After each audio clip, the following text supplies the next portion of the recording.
হয়ে গেছে, কিন্তু মোস্তফা সরোয়ার ফারুকী সাহেবের কোনো কাজকর্ম ওরকম কোনো কিছু আসলে আমরা দেখতে পাইনি যে তিনি শহীদদেরকে ধারণ করছেন, গণ অভ্যুত্থানকে লালন করছেন।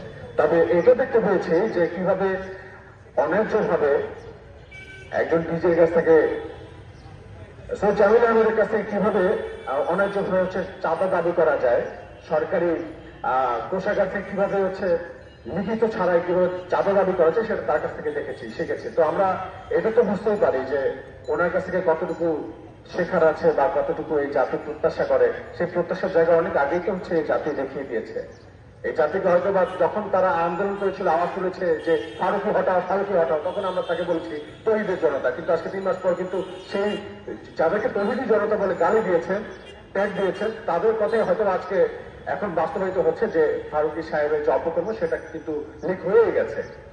তো এটাই বলার যে অন্যায় বা অন্যায় কোনোদিনই মানে গোপন রাখা যায় না, পাপ ঢেকে রাখা যায় না, সেটা একদিন না একদিন বের হয়ে যায়। তো ফারুকী সাহেবটা বের হয়ে গেছে। আমরা ফারুকী সাহেবকে এটুকু বলে দিতে চাই, বাংলাদেশের সর্বস্তরের নাগরিকদের পক্ষ থেকে এটুকু বলে দিতে চাই যে যা করছেন এটা ভালো নয়, এটা শহীদদের রক্তের সঙ্গে বেইমানি, সেফ বেইমানি। আমরা অতি দ্রুত সৈয়দ জামিল আহমেদ যেন পুনর্বল হয়। আর যদি সেটা না হয়, আমরা ডিরেক্টলি বলবো যে ফারুকী সাহেব আপনার ওই যোগ্যতাই নাই এই দেশের শিল্প সংস্কৃতিকে নেতৃত্ব দেওয়ার। আপনার তো ওই গবেষণা করার মতো জায়গায় নাই।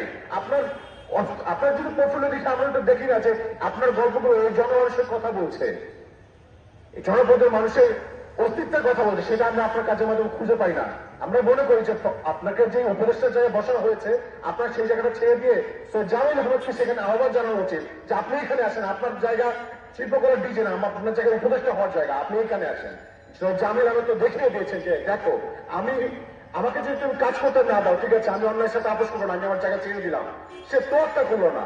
আপনাকে না তার মতো ইস্পাতসম দৃঢ় ব্যক্তিত্বের মানসিকতা মানে লালন করা উচিত, ধারণ করা উচিত। সেই জন্য আপনাদেরকে এটুকু বলবো যে অতি দ্রুত যা করছেন আপনারা ভুল স্বীকার করে আপনারা অতি দ্রুত এই সুষ্ঠু তদন্ত সাপেক্ষে যা কিছু হচ্ছে সবকিছু সমাধান করে নেন, যাতে জনমানুষের মধ্যে আর ক্ষোভ সৃষ্টি না হয়, মানুষের মধ্যে আপনাদের ঘৃণা তৈরি না হয়, এবং মানুষ যেন আপনাদেরকে শেখ হাসিনাকে যেভাবে টেনে নামিয়েছে সেভাবে যেন টেনে নামাতে বাধ্য না হয়। এটুকু বলে আমি বক্তব্য শেষ করছি। ধন্যবাদ সবাইকে।